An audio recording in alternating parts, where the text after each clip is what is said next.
Up or no? The mic sounded fine. Might sound fine. Maybe I'll just stick it up on the table like everybody else is doing as a backup.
All right, folks. It's not unlike church, where everybody arrives and maybe the best part of the day turns out where you see some friends and colleagues from across campus who, other than for purposes like this, you don't get a chance to cross paths with. So I hate to interrupt the fellowship taking place and but I do want to go ahead and get started. The other reason many of you may be here is the fact we're having a reception with an open bar afterward, and that may be another reason to get through things.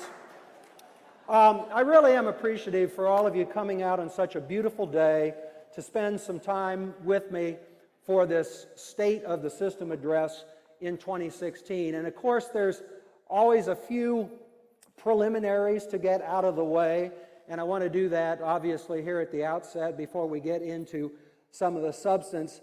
I put a generic term introductions on there because you're never quite sure who's going to show up, and this will be the same set of slides used both at Edwardsville and Springfield tomorrow, and you kind of take stock of the crowd and look who needs an introduction. And I have a couple of those folks today. We'll get them to give a wave. We'll get them all kind of acknowledged here, all folks from the city of Carbondale, and then give them a round of thanks. We have Mayor Mike Henry here. Mayor, you'll give a wave. Chief of Police Jeff Grubbs back there. Maybe a couple city council members, but our own Carolyn Harvey here. So give them a round of thanks for coming out today to be part of what we do. So you note this is a little new attempt at format for me. Last year, for those of you who are here, I stood behind the podium and was somewhat extemporaneous and used slides, but still followed to some degree a script, and I'm trying to get away from that this year. So all the reporters who called and want an advanced script, they didn't get one. We'll share the PowerPoints, of course. So to some degree, it's in the manner of a TED Talk. I know many of you watch those. Unfortunately, I can't get mine done in 17 minutes. That's the problem, as I'm often reminded. And for those of you who know me, I gild the lily a little bit, and that'll be probably some problem today, although I have a time in my mind that I want to get us to so that we can then enjoy each other's company some more at the reception. The other danger when you do something like this, coming up unscripted, is the fact that it needs to be more in the style of a TED Talk than a Trump talk. We don't want one of those taking place today, so I am going to try to stay away from that. Let me share some caveats as I go through these slides fairly quickly, in no particular order. You're going to hear reference at times to some business principles, practices, approaches, models. So Dean Clark, for everyone in your faculty, they won't be too bothered by that. They'll be used to hearing that nomenclature, and it won't be too disruptive. For some in other fields, maybe the humanities, etc., you're going to hear these terms, and you'll want to flinch a little bit. But don't.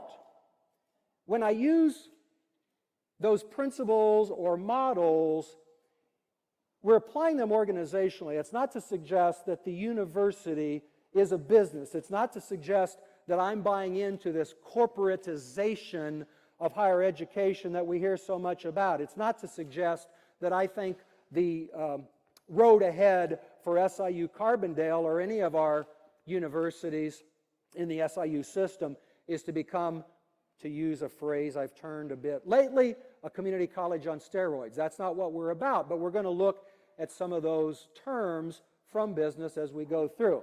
Another caveat, I'm thinking about things at the system level. It's a state of the system speech, right? So I'm looking at things organizationally related to the SIU system for the most part. But in good organizations, well-functioning organizations, all of the units are nested within one another. So even if we're talking about a program area or a department, working up through a college, working up through a vice chancellor area, whatever the case may be, when a complex organization works well, it's because there's some nesting of these units. So what I would suggest to you is where the opportunity arises as we talk about some things, to look at what that could mean for your administrative unit or your budgetary area. Are there principles here that could be applied? Probably the last thing I should share at the front end, on a couple of occasions I might use some hypotheticals. I might say within the department of X, we should think about Y. Well, these are hypotheticals only, and they're not meant to call anybody out. So if somewhere along the way I make fun of the English department, it's not because I think we need to be fixing English or shouldn't have English or don't value all of the work that goes on in that great department. Rather, it's because it's a hypothetical, so I don't want anyone being bothered by that if I pick on your department. English? No. We'll see where that goes. We're going to do a question and answer at the conclusion of this. If you would be thinking about what those questions would be, we're going to try to just run mics around the room. I don't want to have a line of 10 people around, but we'll just try to get to you as best we can as the time allows. Anything's fair game. You know, I thought about doing something where you write out the questions on a card. This is very typical in a lot of conference settings and that type of thing, similar to this, and I decided against it. But I would please caution you, to the extent you can, think through in a cogent manner that question you want to ask. Again, anything's fair game. But we probably don't want to hear a 10-minute history of your 30 years at SIU and different things that have happened over that time. Rather, have the question well phrased, get to the point, and let's talk about that a little bit as I try to stumble through with an answer. You know, it was really tough thinking about this state of the system speech. And in one case, and you know, I know many people on the Carbondale campus, and one of the great things about being back is that I get a chance to see people again. You get together for lunches or run into folks from the university at different events on campus or elsewhere. And because of that relationship that's established, you get kind of a free-flowing conversation. And one from the faculty here at one time asked, why even bother to do that State of the System speech anyway, right? There's no requirement per se. There's nothing in my contract or in the policies of the university that say we have to do this. So why bother? And as this individual faculty member pointed out, the system really doesn't do much anyway. And there's some truth to that. Anything good and productive and of value takes place at the campus level and works its way up. Even things that the system tries to be supportive of or sponsor gets done by the people on the campuses. Nonetheless, I still think there's value in it, but then the problem was created around how to anchor or frame the words I want to share. You know, I could spend some time today talking about, and I don't think it's an overstatement, talking about the trauma that all of our public universities in Illinois have experienced this past year. And again, I don't think it's a term that's beyond the pale. If you look at all that's gone on across the entire public university system in our beloved state, it has been traumatic. And we could think about particularly the human cost at SIU. We've tried to hold the center together. We've tried to stay away from layoffs, not do furloughs, keep people employed, but this has cost people jobs, particularly our non-tenure track faculty, particularly our people who are on grant dollars from the state of Illinois, other contracts, and we have lost them. And we hope that we're able to bring them back. So there's a human cost to this. We could have looked at the financial element and put up 50 or 60 slides. I've got a couple in here, so just get ready. But put up 50 or 60 slides looking at the financial impact of all that we've experienced here in Illinois over about the past year and a half or even beyond. But that misses something too. I could go into a political diatribe and try to predict for you what I think is going to happen as we get past the legislative elections here in 24 days, 23 days, see what impact that has on governance in the state of Illinois. Can action take place in the lame duck session after the holidays? Where will things go from here? I could try to prognosticate that. Some of my friends in the room know the old line I fall back on. I can predict everything but the future. So we'll probably not anchor around political prognostication. So once again have kind of come to what I think the role should be of these big once-a-year state of the, insert whatever organization you wish, speech. And for that there were three things that I keep coming back to, particularly in thinking about a State of the System speech at SIU. First of all, it should be forward-looking. We should be reaching out. So while I'm not going to give political prognostications or try to put you to sleep with a bunch of financial charts and that type of thing, I think we need to be talking about what lies ahead, what is coming, even though it's hard to see the shape of that as we sit here right now. It is not going to be about recounting successes because, again, at the system level, the successes come from the campus. You can read about some of the things that go on. Chancellor Caldwell gave a great State of the University address back in September that really revisited some of those things that have been accomplished at SIU Carbondale, rightfully so. But for me, it's not going back and looking at those because that's something that belongs to the campus. But I do think I need to talk about what lies ahead for all of us within SIU. I'm going to share some things in my comments that may be seen as prioritizing about where we go, what we do, how we do it in this new world ahead. But it is not my role, and I'll maybe be fairly forceful and direct in suggesting some things for what lies ahead. But it is not my role as the system president to prescribe for any campus.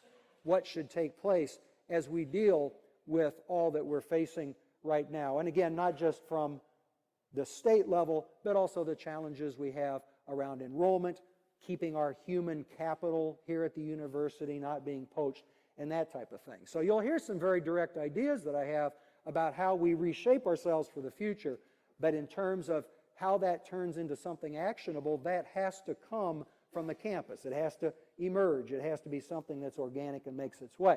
Finally, I'm going to try to be a little bit more strategic, even more so than last year, which, as I look back on it, wasn't much of a state of the system address for reasons I'll share with you in a few minutes.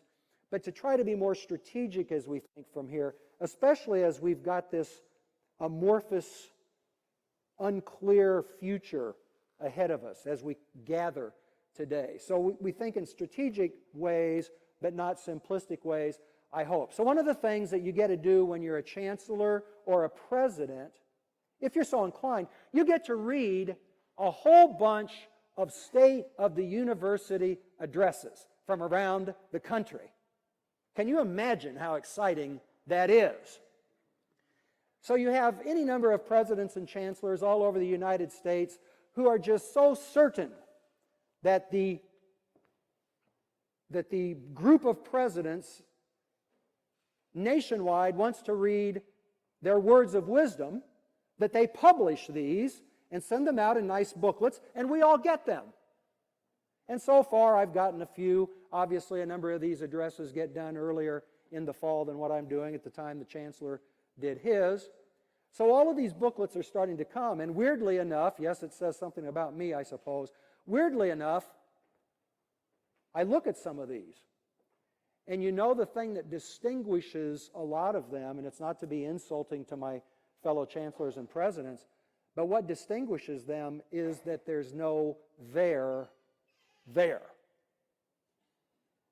I don't want to use the word pabulum, but it's pretty thin gruel to come talk about a future direction for a university. Now, obviously, I'm not naming who this is, and I suppose you could go back, play because there's no script, go back, play a video, transcribe it, load it up to Google and see whose speech this was, but please don't. So this is language from an address, State of the University address. And I can tell you, having read the entire thing, it doesn't get any better. So here it is. Because of you, we are a leading national university with a global reputation. This is not just a vision. It is our reality, and we live it every day. We are a great university, but great universities don't stand still. Every day, we must set our sights higher for the sake of our students, our communities, and the world around us. That is the heart of our mission as a public university. It is the guiding principle that has driven, insert the name of the university, from the beginning. What does that say? Very little, with apologies to the president who I stole it from. So we're going to try to be a little more strategic and direct. Another thing that I read every so often is another state of the system speech. And if anybody wants a copy, zip me an email, we can give it to you. And that's from the late president of the SIU system, James Walker. And here's what he said in his State of the System address 15 years ago.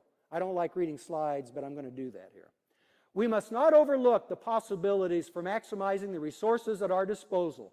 We need to find our niche and allocate resources accordingly. That means setting priorities. It means making tough decisions about which programs should be expanded and which should be eliminated or curtailed.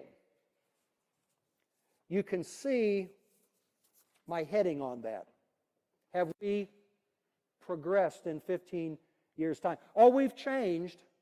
We've been traumatized. We've gone through churning and turbulence in a couple of occasions, particularly coming out of the Great Recession, as well as now, where we've been stressed and stretched to the maximum, that in terms of what President Walker was talking about here, I don't know so much. I'm not so sure that that's been the case. What he called for, what he saw, he was prescient. What he saw 15 years ago, I'm not sure we ever really took on. And that's nobody's fault. It's not to make a qualifying judgment about anyone, anything, any institution. Not at all. Rather, we'd always been able to navigate our way through, to figure out our way to the next day, the next year. But President Walker's words are back, and we're going to have to heed them, I do believe. You don't want me spending a lot of time reciting last year's State of the System address. For those of you who are here, you took your measure of it. If you weren't, you didn't miss much maybe. But I do want to just hit it quickly because I'm going to come back and talk about that in a minute in terms of a critique and trying to contrast last year with what we're doing this year. So there were chunks of the speech, right? I always look at any kind of address in kind of 3 or 4 big chunks. There was one big chunk where I talked about the 3 eras of SIU, and these were divided into about 70 to 75 year pieces. The first 70 years or so, from 1869 on into the late 40s, early 50s, that was the establishment of SIU. And the coming out of the ground with the facilities and the programs and really setting that footprint for what SIU would be. Starting with President Morris's tenure, the drastic, massive, amazing expansion of SIU in terms of physical plant, in terms of programs, particularly at the graduate level, in terms of the things that were done around public service, in terms of our political clout. In all of these areas, it was really, in some ways, an almost unbelievable time. If you go back and read 2 or 3 of the histories that exist, and they're out there, again, I can zip you an email if you want to know them. In fact, one of the books we still have a number of in the office, and I'll probably give you one if you want one. Almost unbelievable to think that all that went on, starting with President Morris, and really extending up through President Pichard's time. And then I referenced that 3rd era we're moving into, retrenchment, because of our financial challenges, the budget difficulties, where that retrenchment takes place with a pulling back. And I think I even put last year the definition of retrenchment in a slide, and it's that almost unthinkable notion for a university of pulling in, shrinking, becoming less. And that's what we're moving into in some ways. And then I walked through what is emblematic of an organization, a university, a state in retrenchment. You can see those things. I might suggest to you that really nothing has changed here. Nothing in some ways has clarified anymore. But all of these components or elements still exist, and we deal with them. And then I listed off a bunch of tactics. All right, if we're in this era of retrenchment, if this is what retrenchment is, what does it call us to do as a university? That was the question. And I listed off in bullets a bunch of these more tactical approaches. Again, you can read them here, and they'd be the type of thing that you would typically think of, right? It's what we've done before in our history at SIU when encountering similar challenge on a smaller scale. It's what other state universities are dealing with, not just in Illinois, but around the country, experiencing these same impacts. And then I closed out with one other element. I'm going to come back to that because it's going to be the closer for today, just as it was a year ago, which really is what defines us at SIU. Now, in thinking about the speech then, right, I'm trying to figure out, as I shared earlier, an angle, an anchor, something to attach this thing to as a means for framing comments and talking to you today. Another thing that I thought about, beyond politics, beyond finance, beyond the human toll, the trauma generally, another thing I thought about was just listing out some more tactics. Come together today, bemoan the fact that in Illinois, things have not changed appreciably. In fact, in many ways have gotten much worse. We have no more clarity today than we did a year ago on how this gamesmanship is going to play out to the bitter end. So I could have said, we've really got to double down on these tactics and go through these types of things here. And those aren't bad. Those aren't bad things. You heard the chancellor talking about the fact that at the Carbondale campus, he wants to pull down the number of administrators by about 5%. In addition to that, we have to deal with something that in organizational studies we think of as administrative overlap, where we have too many administrators dealing with the same problems, questions, and providing the same answers. It gums up the system, and I dare say we have some of that within SIU. I may be even more aggressive on the administrative piece, but I'm not announcing anything. So for a few of you who came, this is another good faculty friend of mine, for those of you who came thinking we're going to list out a whole set of cuts today and you're going to get the marching orders, no, I don't prescribe. But there may be something on administration that we're going to have to think about system-wide, and that is putting a true freeze on for any managerial supervisory employee. I'm not talking about AP staff. I'm talking about managerial supervisory employees, and before we allow any of those replacements to happen throughout the system, basically have those reviewed at the system level to see if we can double up on duties, tasks, and responsibilities. Chancellor, I've not issued that order yet, so don't worry about it yet. But we've got to get a handle on this. We have to do more grassroots political activity. We're working with the Alumni Association to figure out how we can bring them along, as other alumni associations have in the state of Illinois, who are working with their state universities to be stronger, louder advocates for us, to have that work directed in a little better fashion. Another important tactic. Obviously, we have to keep doing that third bullet. I'm not going to put up the rings. Everybody's tired of seeing those from the time I was chancellor. But one of the tactics that we continue to work on is look at those activities that are to some degree around the public service effort of the university that go beyond the teaching and learning that takes place in classrooms and laboratories and on farms and in studios and the support work around that, such as libraries and advisement, but really thinking about very important work, by the way, but that third ring or outer tier work, and we've got to just keep doing more and more to bring those units to a state of self-sufficiency. Not in a knee-jerk reaction, not without time to transition, but we have to keep about that as a tactic, and that includes athletics, by the way, because we had the stopgap measure that came through this last June.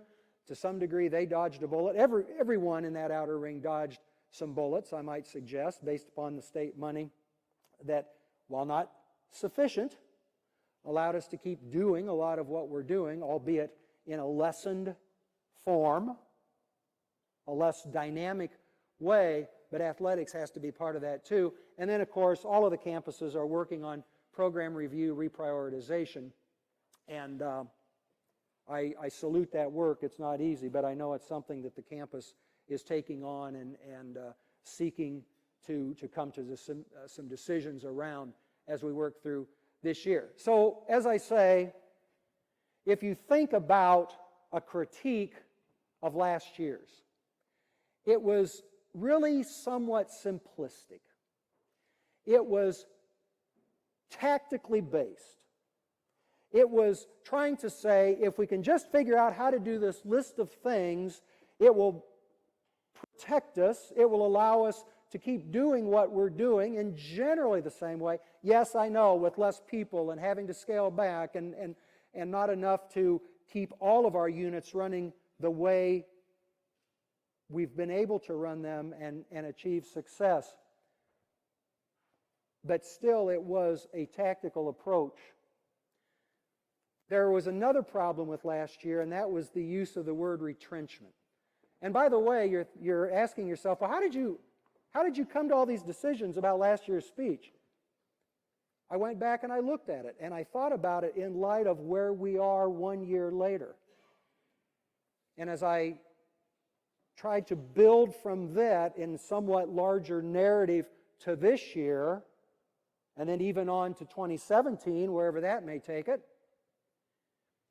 one thing that really bothered me was that use of the term retrenchment for the third era, because you know what that suggests? It suggests retreat. And we're building with the use of that term and just talking about these tactics, we're building this narrative that plays right into what some of those who are watching us in the state and beyond kind of want us to do. Pull back, get smaller, get away from the front lines. That is not the thing we can do at this time. It's the biggest mistake we could make. The other big problem, in addition to the use of the term retrenchment, which entails this running away from the fight, if I can use that military metaphor. Or is that an analogy? I don't know where the English professors are. But it's getting away from the line of battle. We can't do that. The other problem with last year's speech is it was framed around this notion, as I've said, if we only get the right tactics, if we only find those things on a list that we start doing, we'll be able to navigate our way through this. We'll be able to buy the time until this titanic struggle for the soul of Illinois plays out, until our dysfunctional governance structure, and these are all good people when I use that term, don't go beating up on our elected officials or calling the governor, please don't do that. But it's a systemic issue. It's a systemic issue. So these tactics that I listed out kind of ignored all that. If we can just find this right set of things to do, we'll make our way through and we'll be back here in 2016 and everything's good. And we've survived it. And we move on from here in pretty much generally the same way we've always operated. I don't think so this time. I don't think so. And the tactics suggested, if we can, again, just get the right tricks out of the trick box or quivers out of the arrow, we get through this. A year passed, I'm not necessarily sold on that now. The reason for that is we're in the midst right now of this grand reshaping of the state university covenant. And where we thought about higher education as a public good, not a cost center, you remember those words I think I shared last year. As we move away from education, particularly higher education, as a public good, as something you do for an economic investment of the state to build the commonweal. As we move away from that, the tactics aren't going to work. Now, I'm not giving up on the fact that the covenant may still hold after we see the end of the political struggle. I'm not giving up on that at all. And I can tell you we have many, many people on both sides of the aisle, not just in elected office, but other positions of influence, who know the value, the importance, the strength of having a great public university system in a state like Illinois. They can recall 20 years ago, 22 years ago, when we were among the best state system in the nation. And they mourn the fact of where we've come 20 to 22 years later. But I do think that we're in this period that we may well undergo a reshaping that causes us to enter into a different covenant with the state. And you may be saying, well, what does this mean? What are you talking about? This sounds a little bit like the guy's speech I stole. It's going to look at things like the degree programs that the state continues to be willing to pay for.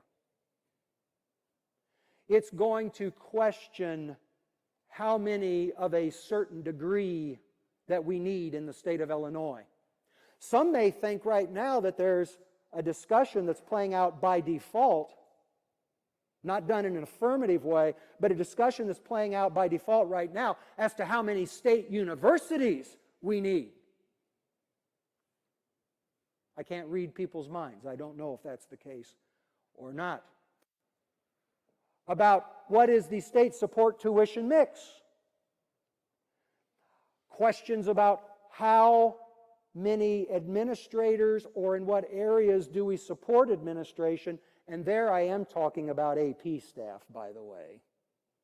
Although they're after administrators too. Just so you're aware, SIU, for this campus, among the research institutions, Edwardsville, among the comprehensive campuses in the state, and SIU at a system level, we all have the lowest administrative ratios in our sector. So, there. But the state's going to be looking at this very carefully and dictating to us, possibly, defining for us, telling us, sometimes by default, as we see 2 or 3 of our state universities right now crumbling under us, being dismantled as we sit here today and go through particularly this academic year. So we've got to look strategically about how we're ready to respond to that, depending upon how that covenant gets remade. If it does, it may not, but if it does.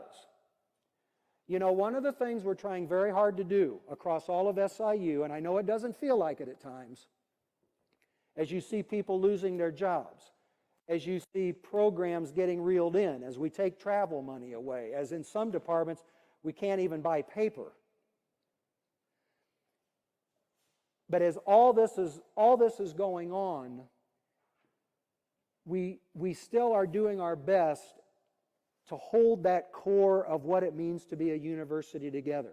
If you think about the academic programs, the research that takes place, the critical student services, I dare say even the public service work we do, everyone is trying their hardest.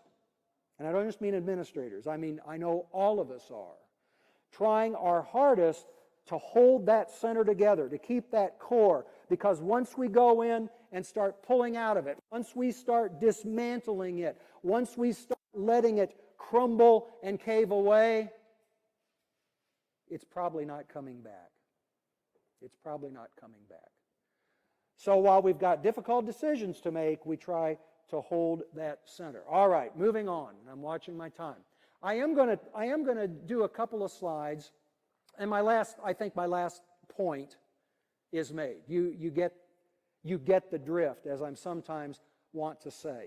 It's going to be something that's transformational, an affirmative approach that we take to redefine, do things in different ways, think about how we use the strengths that we have to deal with this covenant that's changing in front of us and be better in a strategic sense. 2 charts quickly. There they are. One of the reasons I think we're not going to go back to the old covenant, I'd love it, but one of the reasons I don't think we're going to go back to the old covenant is the chart that you see here. And basically, for those students of Illinois politics, what you see here is what we refer to as the pension ramp. So that, I don't know, Matt, where did Matt go? I lost him. Others will know this. The pension ramp started in 1995. Sound right? Somebody's nodding. Anyway, I know this. It goes out to about 2045. We only cover it to 17 here, but you know what that ramp does? It goes just like that. And you can see the impact that it's having in the red bar on how much money is being spent by the state to cover our retirement obligations as a university system, again, not just SIU, but across the state, and what that leaves for higher ed operations funding. Now, this is weird, right? Because we only got the April stopgap in 16, and even though we're using the second stopgap from June, remember way back then, to pay 16 bills, we did have to book that as revenue. So that's why money being spent in 17. The point of this chart is this. And that's not going to change. It's not going to change. Another problem we have, you've seen this possibly, it's difficult to read. Don't worry about it, you'll get the drift. The state of Illinois now for about 9 years has had a goal referred to as 60 by 25. And the idea of that, you can see the stair-step progression here, is by the year 2025 to get to 60% of the Illinois populace that has either a degree, a credential, some sort of high-end license or what have you. And you can see that we did okay in the early years of that. In fact, to some degree as a state outperformed in just degree production, but we've started to fall off, and with the challenges in the state, that's going to continue to fall off, and we're going to lose track on that 60 by 25 goal. Well, there you may say, well, why worry about that a whole lot? You know, it's a goal, it's aspirational, don't lose sleep over that. Here's the worry that I have that causes me to think the covenant is changing. The sands are shifting. And that is the fact we're hearing about performance funding in Illinois taking a tenfold increase. Now, we haven't seen it yet. And not much money is driven to the universities now by performance funding. But the general discussion among the politigentsia, if I can invent that word, is, you know, if we're going to be able to ever drive more state support to the public universities, it's probably going to be somehow through performance funding. I would suggest to you that if we charted that out for SIU Carbondale, we're even more challenged. All right, enough of the doom and gloom. You get the point. Strategic response. What goes into that? Nothing new for all of you. You know about these things. First of all, there's some vision of the external environment that exists. And for those of you that know anything about strategic planning or organizational studies, you know, Terry, this would be called the environmental scan, wouldn't it? You're looking at that landscape that's in front of us or that we're working upon and trying to figure out what that looks like to then look at new organizational structures, different ways to use resources, the deployment of human talent in a fashion maybe we haven't done in the past, new technology that exists, all of these things that are under our control to try to address what that new landscape looks like, what that new covenant's going to be. But as I said, we only have a very nebulous view of that new environment. Nonetheless, it doesn't get us off the hook for at least thinking about how to make sense of that. So these are the things we work with, not listing out a set of tactics, not coming up with a bunch of bullet points that we share to say if we only do this, it gets us out of it. Rather, to start maneuvering, manipulating, experimenting with these broader elements of organizations as listed in the second bullet. And things need to hang together conceptually. So this is where I'm going to introduce you to the strategy wheel. I'm going to move through this pretty quickly because I'm watching my time and we still want to get a few questions in. But all of the elements that come together to be part of a strategy for an organization, particularly a university, have to have a relationship to one another, have to hang together. So I'm going to show you in a second this strategy wheel. It's not mine. It's an adaptation. We'll see how many business profs, Terry, know this name. Pangaj Gemawat,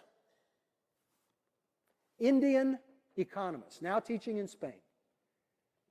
A guru of organizational strategy, global strategy. And he came up with this notion of the strategy wheel and said, for business organizations, there's these elements that kind of come together that you use to deal with strategy, to act upon strategy. So I looked at his wheel, and you can find this with a little searching in Harvard Business Review. It's where the article was published where he laid this out. And he said, here are the elements of global business. Well, we're not global business, but we are a complex organization. And look to see if we could relate this to a university. So there we go.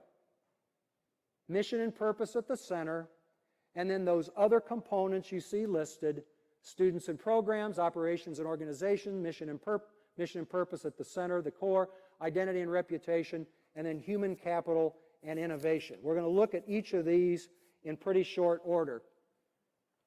Mission and purpose. We've got to do things strategically that show our distinctiveness as an institution, not just at the campus level, but at the system level.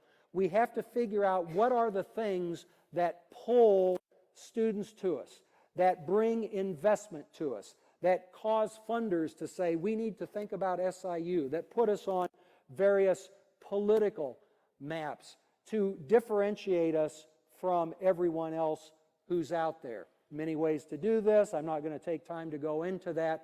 But if we don't start to set ourselves apart so that, for instance, SIUC looks different from an Illinois state, an Indiana state, Western Michigan University, go ahead and start listing out your institutions, we're going to have a hard time getting through this. Second point, it's very difficult to keep doing things in an across-the-board manner if you want to operate strategically.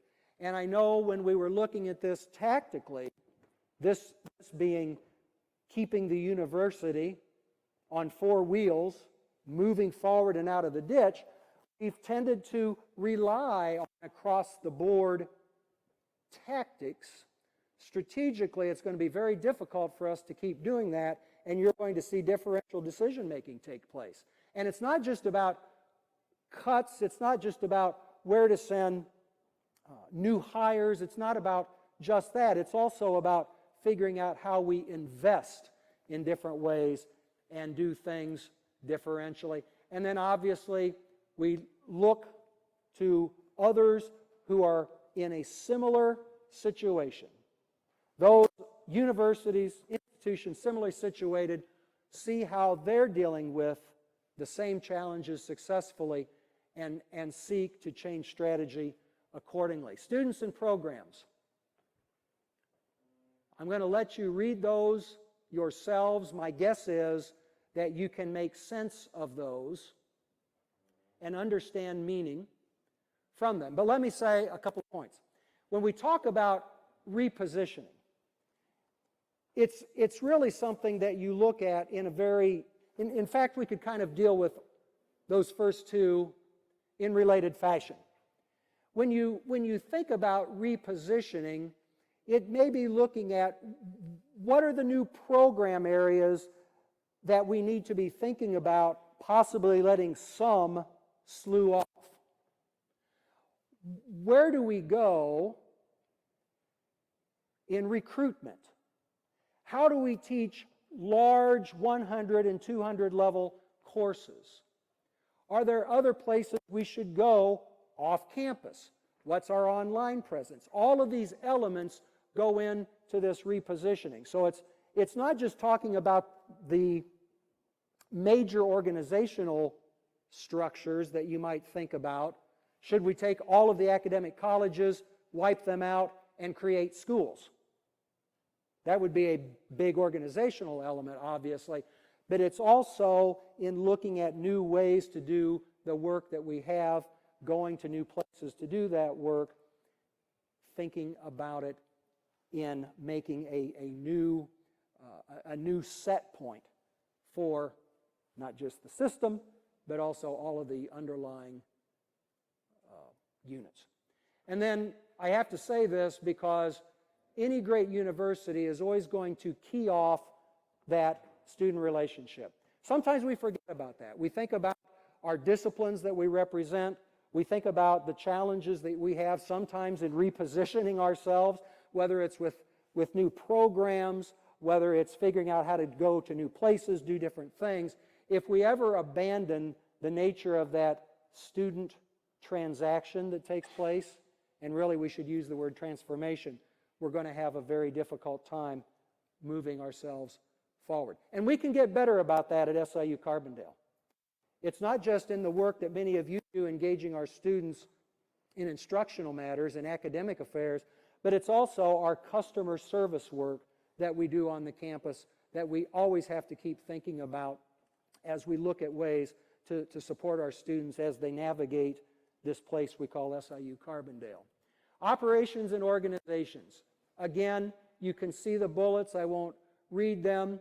But we do many things as far as operations, as far as the way we get decision-making handled, as far as how we establish functional responsibilities that really slow us down.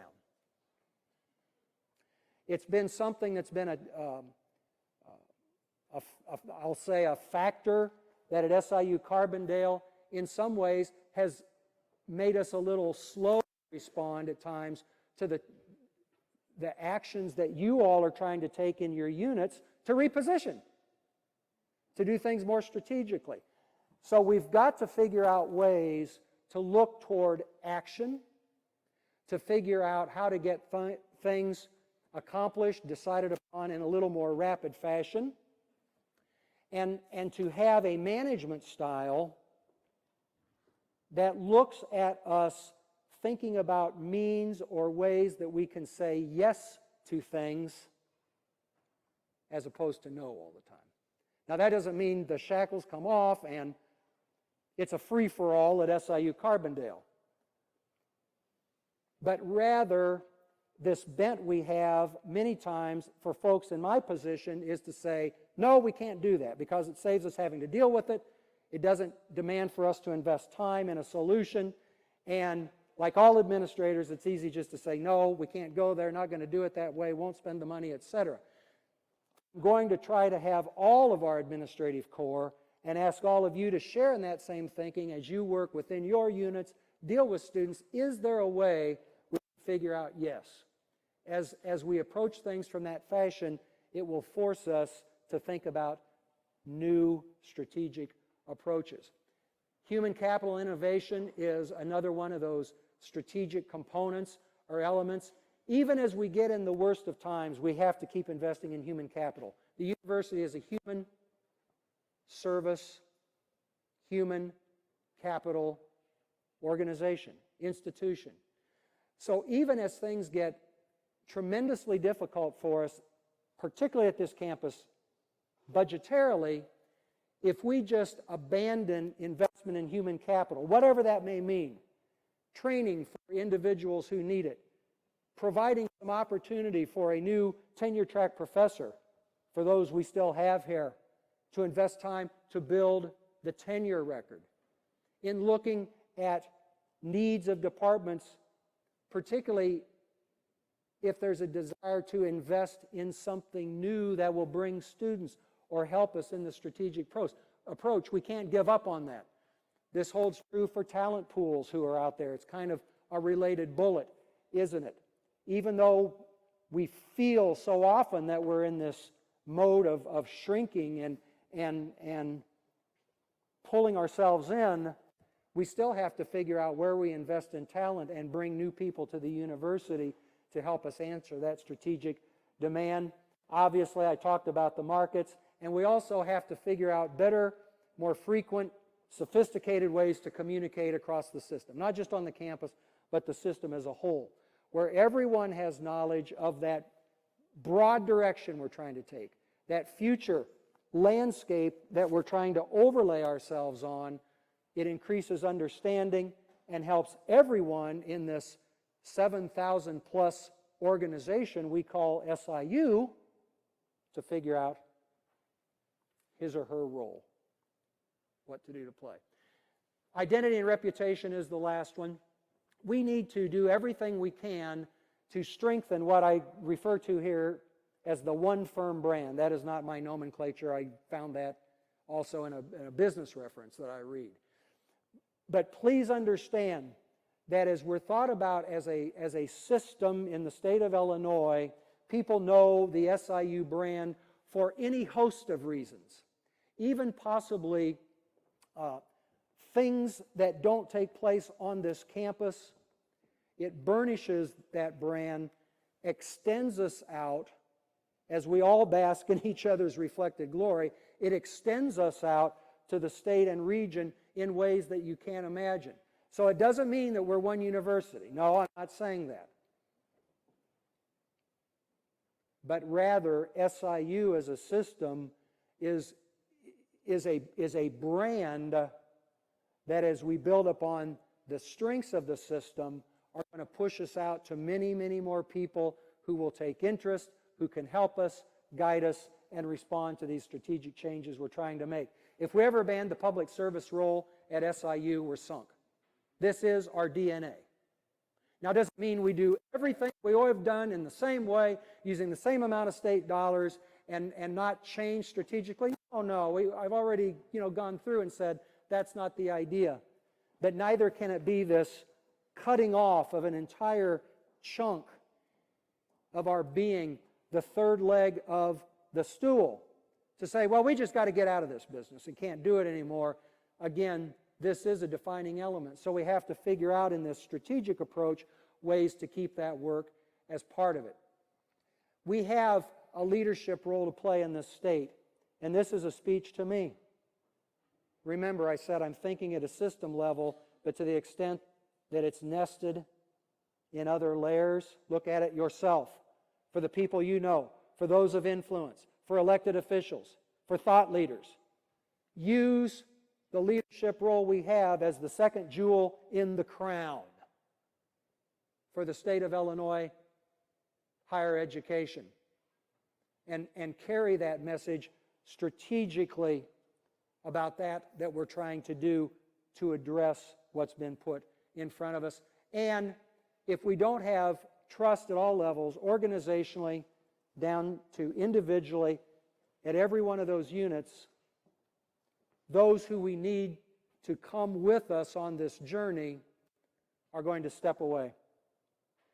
Whether it's parents of our students, our alumni, again, members of the General Assembly, our donors. Anytime we violate that trust, we're losing someone who's going to help us go back to that front line and fight the battle.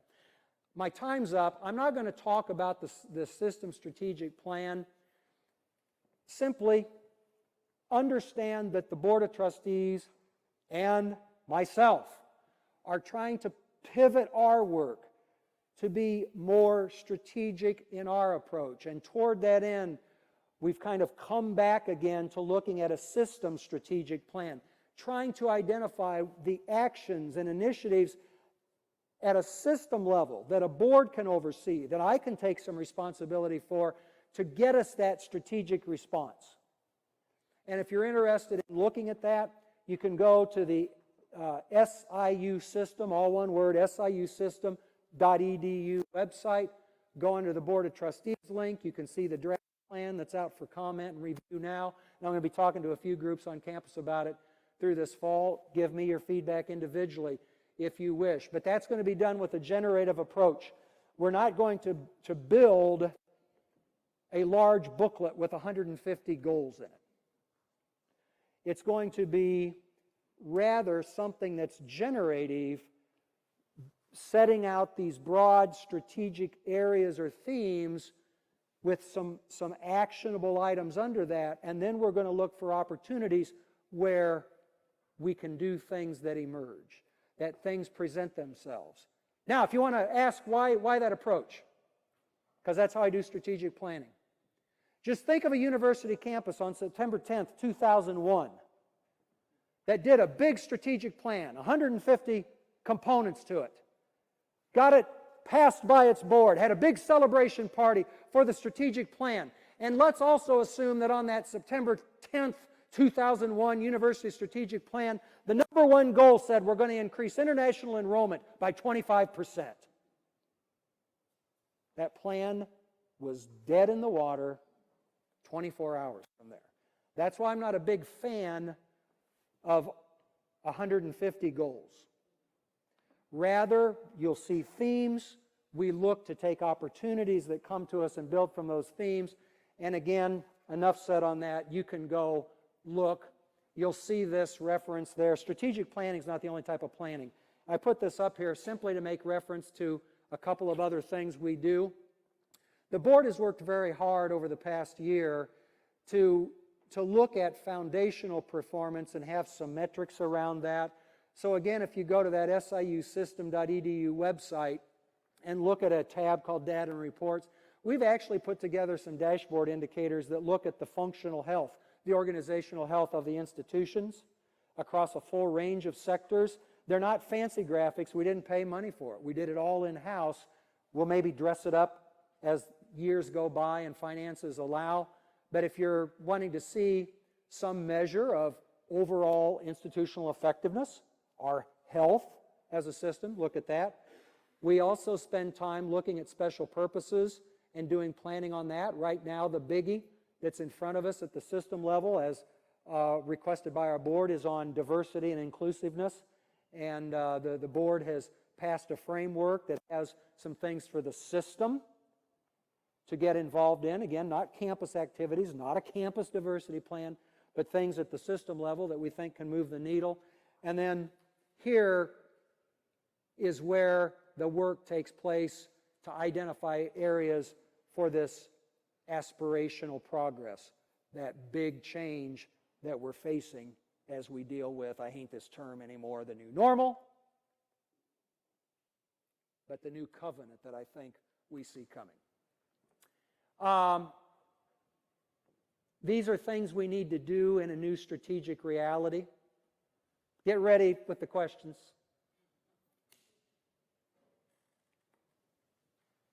Anybody need that explained? I mean, it's self-explanatory, pretty intuitive. One thing we're not great about at SIU is taking risks. And we're going to have, and I'm talking to the board about this as well, these are not uncalculated risks. These are not risks where we don't try to mitigate the dangers that are out there. But we're going to have to get a little less risk averse as a university and try some things in different ways, or we are not going to strategize our way out of what lies ahead. Another thing that and I'm not picking on anybody, any office, any university here.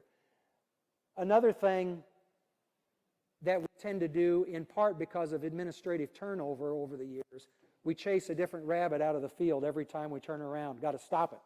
We got to decide what the strategies are to work, to invest in, to make real change, and then stick with them long enough to see if the darn things work. I already talked about this earlier. This is difficult, particularly for faculty. Everyone's come up with their programs. We talk about data-driven decision-making. You don't do anything in your research without having the numbers in front of you. And the problem when we have to have change of the type that I think we're going to be called upon to do in this turbulent environment, sometimes you have to act without a lot of information. So that's in front of us too. But in the end, what holds us together, what is going to remain the touchstone for how we move forward, are these values that we share as a university. We can make all kinds of decisions. We can create new strategies. We can reposition. We can reinvent, reset. But the touchstone for all that we do has to be the values. Remember, I don't prescribe, so the way we get there is loosely coupled. Every department, every program, every college, every unit should be thinking for itself about how they deal with the challenges in those previous slides as we see the landscape form, as the covenant starts to be framed in front of us. We hope over the next year or so. But whatever the case, however that unfolds in front of us, we have to stay anchored. These have to be our tethers for those many decisions, big decisions, I sense, that we're going to be called to make going forward. All right. We are going to do Tom with one mic, Matt with another mic. We do have the reception ready to go. So, again, we're going to do this quick hits. I'm not making you write the question, but we'll do a few of these. And unless I've talked you to death. All right, floor's open. Oh, thank God. All right. I knew I wouldn't get off scot-free. Hi, Stephen Kraft, former employee and department chair for a number of years. My question has to deal with the renegotiation of the covenant that you've been referring to. And could you be a bit more specific in terms of who is actually doing the renegotiation? Is this something coming out of the governor's office? Is this something which is happening in a ill-planned way through the lack of legislative leadership? Is it through the IBHE and an activity which is happening there? Is there any negotiation coming from our end? Yes. Great question. And for me, I think of it in terms of kind of this cascading effect. So right now, everything's just caught at the top level. It's jammed up. There's a log jam. At the top level, between the governor and the General Assembly, some might say the governor and legislative leadership on the Democratic side, that until that unfreezes somehow, the cascade can't start. But let's acknowledge it could turn out to be the case, not knowing how this ends, that we might end up with not much of a new covenant. We could imagine, yes, a budget deal that maybe has new revenue coming in a fairly aggressive way, that gets us as state universities funded at, dare I say, an 88% level, a 90% level, a 92% level, if we go back to FY15 as our most recent normal or base year. If that turned out to be the case, there may not be much new covenant negotiating. We would kind of go back to where we were in previous days, where we were paying down the bills about $2 billion a year, and the pension payments were getting made, and the state universities, I think heading into that last year, got some cut. I think we ended up 2.2% or something like that. But so you get these haircuts. It could turn out that way. And that's not much of a new covenant, and maybe we can go back to more tactical approaches to figure out how we deal with that. What worries me, though, for the reasons I showed on a couple of the slides, I dare to think that's not going to happen. If you look at what the governor introduced in his FY16 budget that cut us 30%, kept the community colleges at level funding for the FY17 budget, that proposal was about 25% reduction. If we see something like that at the end, that's a new covenant. So that tells us what we're working with budgetarily, financially. And then from there, one could suggest maybe it goes to the Board of Higher Education. I don't think so. So far, they have not been active, aggressive, and involved players. It's not to say they couldn't. I don't want to take anything away from the state agency for higher education. But right now, they've been on the sidelines.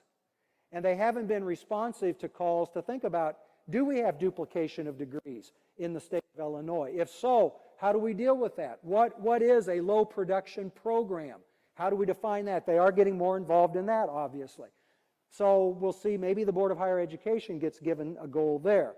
From there, then, I think it will cascade down probably to the universities themselves to come together and say, all right, this new normal is a 70% level, 60, 80, whatever.